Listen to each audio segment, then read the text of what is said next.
ما به روزی آخرت یقین داریم که حقه، یقین میکنیم نه، یقین داریم که روز قیامت حقه. مؤمنین خدا اهل فلاح نجات کسایی هستند که اونها نجات یافتن، نفرای هستند که و بالآخرت هم یوقنون، اینها به آخرت یقین دارند که آخرت حقه. و سوال می شود که شما ای کجا یقین داره که آخرت حقه؟ ای کجا با دل پرگاب میزنه که آخرت حقه؟ کی آخرت رفته تماشا کرده اومده دیده؟ کی میدونه که آخرت حقه؟ کی میدونه که چی عمله چی راحته در اوجا؟ کی میدونه که چی عذابه؟ هیچ کسی را نمیدونه در بین ما. چی با میگیم که یقین داریم که حقه؟ ای کجا این سرچشمه؟ ای کجا این باوری؟ انا همون مردی که 23 سال پیغمبری کرد، نام او حضرت محمد مصطفی است صلی الله علیه و سلم.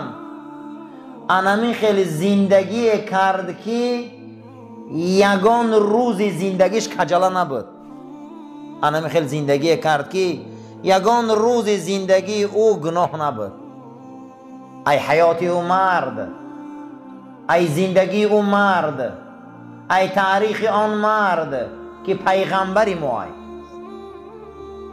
ما زندگی او را دیدیم، تاریخ او را دیدیم، حیات او را دیدیم، خانداری شدیدیم، جوانمردی شدیدیم، شجاعت شدیدیم، دلیری شدیدیم، پاکیزگی شدیدیم، زندگی ای را دیدیم، با پررگی ایمانش داریم که حق میگه.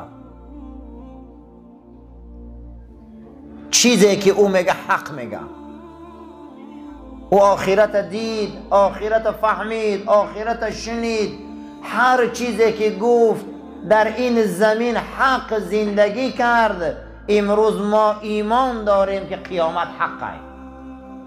امروز ما ایمان داریم که جنت حقه. امروز ما ایمان داریم که فردا برای اهل رمضان جنته. ما اینجا ایمان داریم که برای روزخورا جهنمه. اینجا ما ایمان داریم برای که همش ای رسول اکرمه. این یک مرد هست که خوانده نمیتونه، نوشته نمیتونه، دانشگاه نرفته، پیش کسی ده الف نخونده، قرآن میگه نستعیذ بالله و ما تخطک بیمینک، تو به دست یک خط نوشتگی نیستی. تو نمیدانی که مال کتاب چیه، مال ایمان چیه، تو نمیدانی، تو هیچی را نمیدانی. اما انا همین ابرمرده که دیوانش گفتن، شیطان زدش گفتن، جین زدش گفتن، چی تهمتهای ده حقش نکردن، قرآن حکایت میکنه نون والقلم و ما یسطرون. نون قسم به این قلم که پگه مطبوعات می نویسه. خداوند در قرآن سوره داره با نام قلم. نون قسم به این قلم که پگه این مطبوعات می نویسه. ما انت بنعمت ربک بمجنون.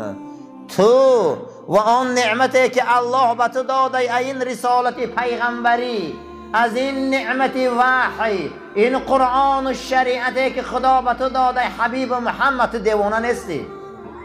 تو دیوانه نیستی. پیغمبر دیوانه میگفتم. در جامعه که شمشیر، نیزه، سپر، اسب، دزدی، غارت، دخترکشی، جاهلیت میگم عربو را این قدر قیمت داره، پیغمبر از قلم و کتاب گپ میزنه، رسول الله را دیوانه میگم. ما انت بنعمت ربک بمجنون. نه، این قلم پگم می نویسه، تو دیوانه نیستی حبیبم، تو دیوانه نیستی. این قلم پگم می نویسه تو کی؟ امروز قلم نویش که رسول الله کیه. والقلم و ما یسطرون. این قلم پگه مطبوعات می نویسه، این قلم پگه تاریخ می نویسه، این قلم پگه کتاب می نویسه، این قلم پگه تاریخ می نویسه. امروز رسول اکرم صلی الله علیه و سلم تاریخ نویس که شخصیت کیه. اطیع الله و اطیع الرسول، اطاعت خدا کنه و اطاعت رسول کنه. آرامی را برادر رعایت کنه. چند بگه نگاه میکنم چند تا بسیار به معنی کرسته. باور کنم عصبیون که یک اگون خفه نکنم. شینه برادرها معلومات گوش کنه. این معلوماتاتون بسیار تان پدرتون گفتگی نیست. اما پدری که ایبای شدگی همین معلومات رو نداده بسیار ده. همین شینه خوشرو گوش کنه. گپ زنه چای خره خونی عقب روی. بسیار اگه چند بگه شد اگه حرمت ایزد یک بار بالای خوش میشه، دو بار میشه، سه بار میشه. التماسون میکنم گندگی را به آدابی را همه ما میتونیم قسم بخدا. خوشرو گوش کنین. ما انت بنعمت ربک بمجنون. این نعمتی که خدا به تو داده تو دیوانه نیستی حبیب محمد صلی الله علیه و سلم. تو دیوانه نیستی.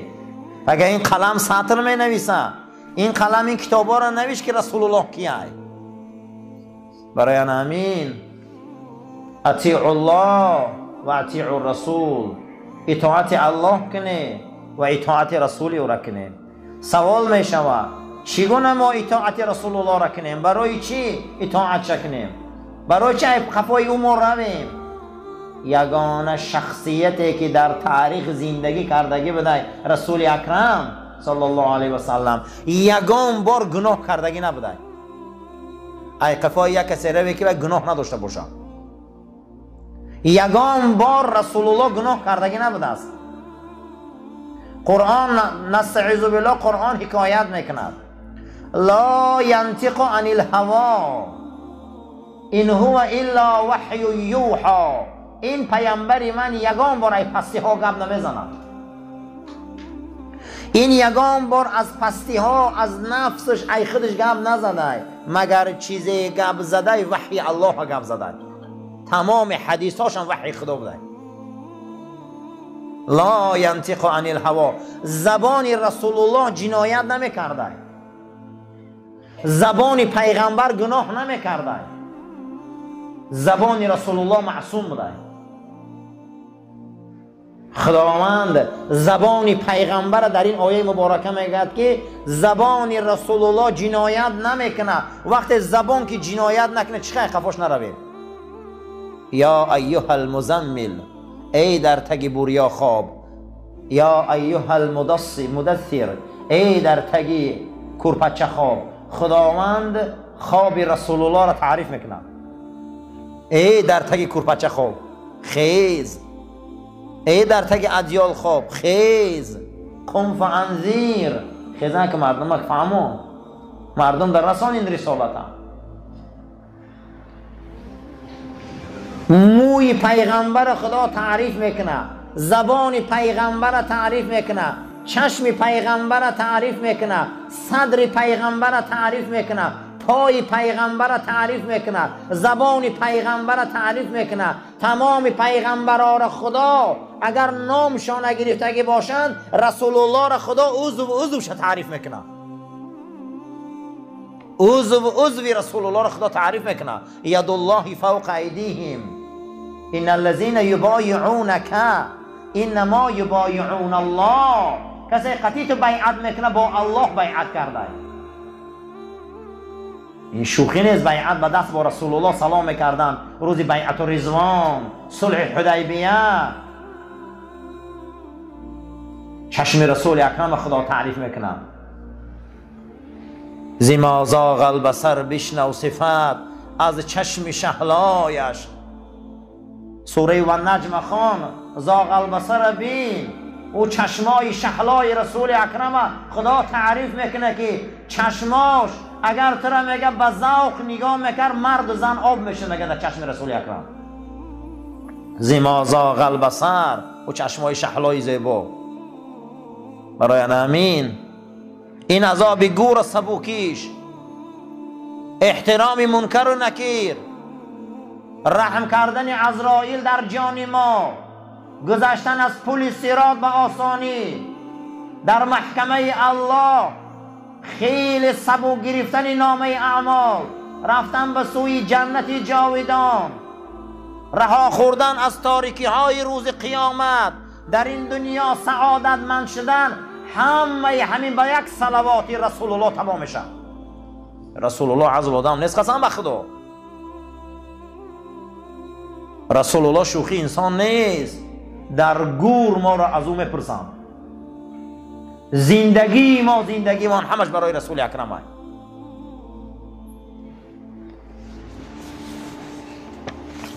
برای همه اطاعتش کنیم. این قدر باوری برای چی بده؟ و بالآخرت هم یوقنون.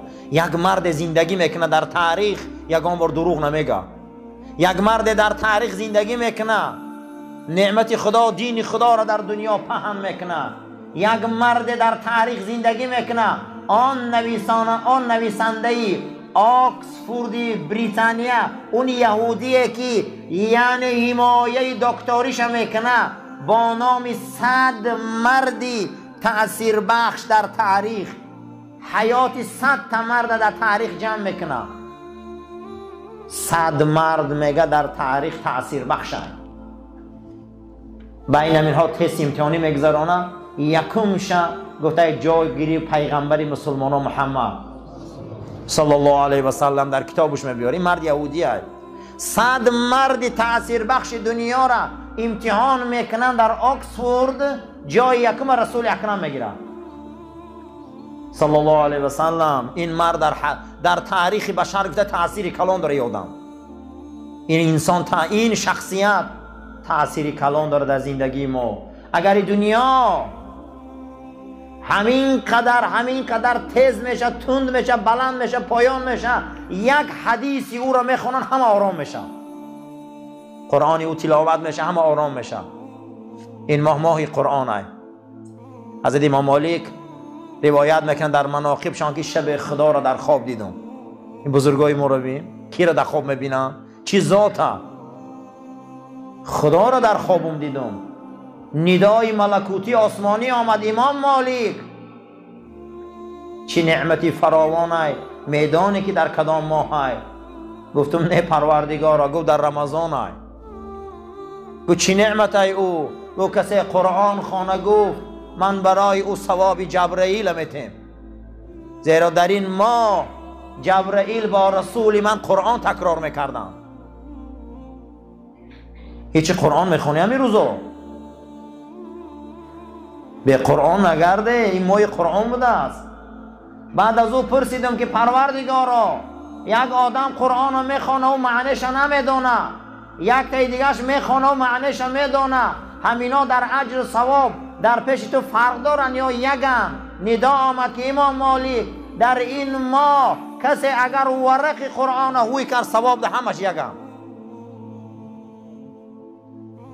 این ماه قرآن است. این ماه هست که رسول اکرم در پیش جبرائیل قرآن میخوان، جبرائیل گوش میکرد. این ماه هست که قرآن از فوق آسمان ها به قلب پاک رسول اکرم آمد. برای همین این ماه احتیاطش کنه، این نعمتاش قدر کنه،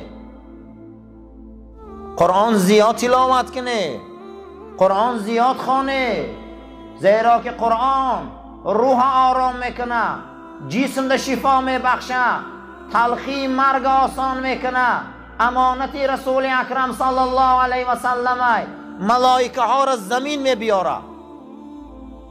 در این ماه جناب پیغمبر صلی الله علیه و سلم گفتن برای قلبای شما سویان در کار است، برای قلبای شما آب در کار است، برای قلبای شما ریگ و قیراق در کار است که تازه شوند و شوند و پاک شوند. ای پیغمبر، او ریگ و قیراق چیه آخی؟ گو خواندن قرآن در این ماه. قرآن زیاد خونه در این ماه. این ماه قرآن است. یک مورچه میبیاید سلیمان پیغمبر من میکنه، داستانش در قرآن است.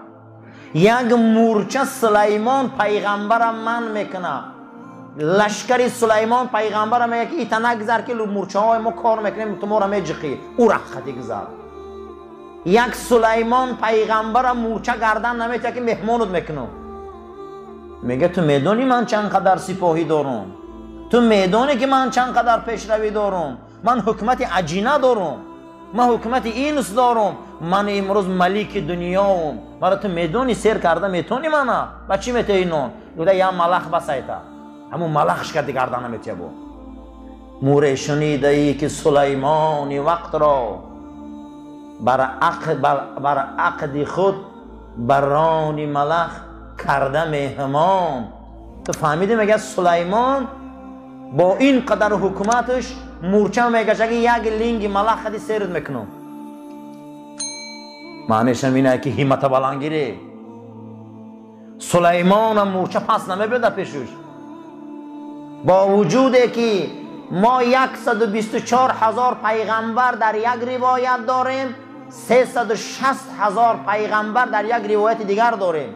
یگان پیغمبر مردنش در قرآن آمدگی نیست. یک پیغمبر مردنش در قرآن آمدگی سلیمان است. یگان پیغمبر مردنش در قرآن آمده.